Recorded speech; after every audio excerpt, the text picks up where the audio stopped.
Welcome to the 15th session of Management Accounting, 5th semester of BBA, Bangalore University. In this 15th session, we are going to discuss solvency ratios. Recap of previous class. In the previous session, we discussed activity ratios concept and problems. Solvency ratios concept and problems. The concept is the term solvency refers to the ability of a concern to meet its long-term obligations.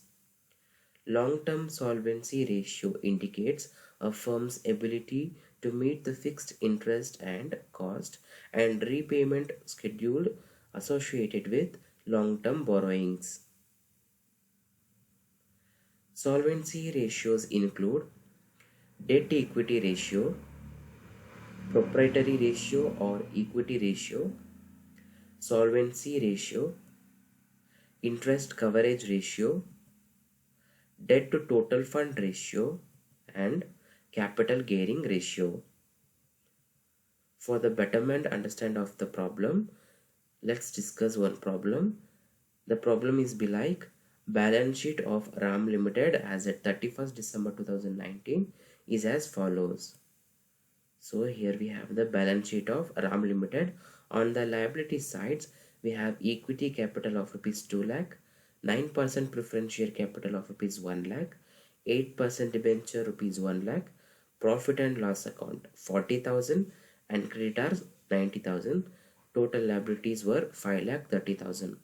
On the other side means assets, fixed assets rupees 3 lakh 60,000, stock 50,000, debtors 1,10,000, bills receivable 6,000 and bank balance rupees 4,000. So the total assets is 5,30,000.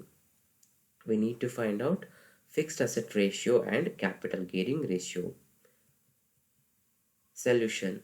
First we need to calculate the fixed asset ratio.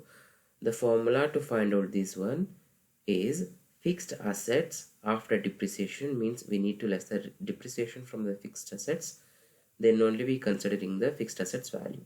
So that should be divided by total long-term funds. Fixed assets in the problem they mentioned that is rupees 3,60,000.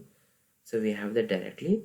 So we need to calculate the long-term funds, that is total long-term funds is equal to long-term funds in this problem are share capital, reserves and profit and debentures. So share capital is rupees 2 lakh, reserves 1 lakh, profits 40,000, debentures 1,000. So the total will be rupees 4 lakh 40,000. So apply the values, that is fixed asset ratio is equal to fixed assets is 3,60,000 divided by long-term funds 4,40,000. So the fixed asset ratio will be 0.81. Next we are supposed to calculate capital gearing ratio. The formula is long-term loans plus debentures plus preference share capital divided by equity shareholders fund. Long-term loans plus debenture plus preference share capital is equal to, in this problem we don't have long-term loans, so that's why we are adding only debenture and preference share capital. Debenture is rupees 1 lakh and preference share capital is rupees 1 lakh. So the total will be 2 lakh. Equity shareholders fund. So we need to add the reserve for the share capital. So share capital is rupees 2 lakh and reserve is 40,000. So equity shareholders fund will be rupees 2 lakh 40,000. So fixed asset ratio is equal to long-term, the total value of long-term loans plus debentures plus preference share capital is 2 lakh. So divided by equity shareholder funds, it's rupees 2 lakh 40,000. So the fixed asset ratio will be 0.833. Thank you. Have a nice day.